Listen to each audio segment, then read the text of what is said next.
सदर वजीराबाद के इलाका कसर में, और हमारे साथ मोहम्मद मराज मौजूद हैं जो कि PTI के सरगर्म कारकुन हैं। और इनका कसूर ये है कि इन लोगों ने इमरान खान को सपोर्ट की है, और इलाके के कुछ बास गुंडा लोग हैं जिन लोगों को ये बात हजम नहीं हुई, उन लोगों ने इनको कत्ल करने की कोशिश की है, और इन लोगों का जो हाथ है वो फ्रैक्चर हो गया है। और जब ये मेडिकल लेकर थाना सदर गए हैं और पुलिस ने टाल मटोल से काम लेते हुए 1 हफ्ता इनकी FIR दर्ज की, और इनसे बात करते हैं कि कौन लोग हैं जिन लोगों ने आप लोगों पर तशद्दुद किया है और वजह तनाज़ा क्या है। जी अस्सलाम वालेकुम। वालेकुम सलाम।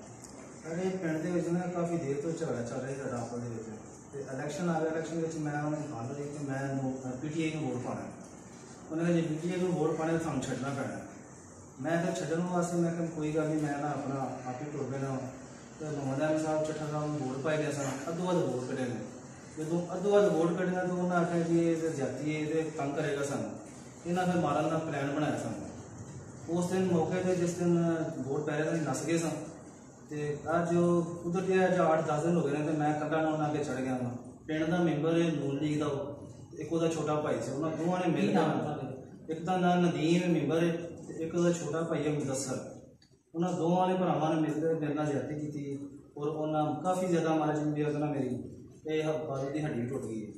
ਉਸ ਤੋਂ ਬਾਅਦ ਸਦਰ ਥਾਣੇ ਗਏ, ਉਹਨਾਂ 7 ਦਿਨ ਸਾਡਾ ਪਰਚਾ ਨਹੀਂ ਕੱਟਿਆ। ਬੜੀ ਕੋਸ਼ਿਸ਼ ਕੀਤੀ ਹੈ, ਮਿਹਨਤ ਵੀ ਕੀਤੀ ਹੈ ਕਿ ਸਾਡਾ ਜ਼ਿਆਦਤੀ ਹੋਈ ਹੈ, ਉਹਨਾਂ ਲੇਕਿਨ ਸਾਡੀ ਕੋਈ ਨਹੀਂ ਸੁਣੀ। फिर जिस रिजल्ट भी विखाया उन्होंने, रिजल्ट के बावजूद भी उन्हें साडा पर्चा नहीं कटिया है। फिर भी तरला मिलने की 7 दिन बाद जाकर उन्होंने साडा पर्चा कटिया जी।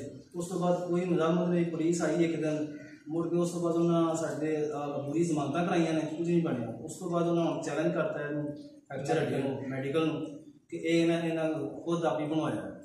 मैनू तुसीं ये फरमाओ कि तुहानू मजीद भी मुलजमान तो खतरा है कि जितनी देर तक मुलजमान पकड़े नहीं जाते तुसीं महफूज नहीं?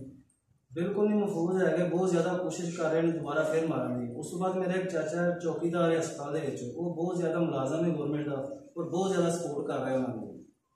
तो मैं वो भी तरला लिया कि यार तू छड्डे, चाचा मेरा तो तू ना है कर। वो बढ़ चढ़ के सपोर्ट कर रहा है, वो मरवाने की कोशिश भी कर रहा है। तुसीं की समझदे जे कि अगर खुदा ना खास्ता मजीद तुहाडा कोई जानी या माली नुकसान होता है तो ਉਹਦੇ ਜ਼ਿੰਮੇਦਾਰ कौन होंगे? ਉਹਦੇ ਜ਼ਿੰਮੇਦਾਰ थाना सदर होएगा, और नून लीग के ਜਿਹੜੇ कारकुन ने ये होंगे पिंड के भी तो बाहर दे। तुसीं की चाहते जे गवर्नमेंट को? ਅਸੀਂ ਚਾਹੁੰਦੇ ਕਿ ਸਾਨੂੰ इंसाफ मिले। इंसाफ इंसाफ होना चाहिए साਡਾ।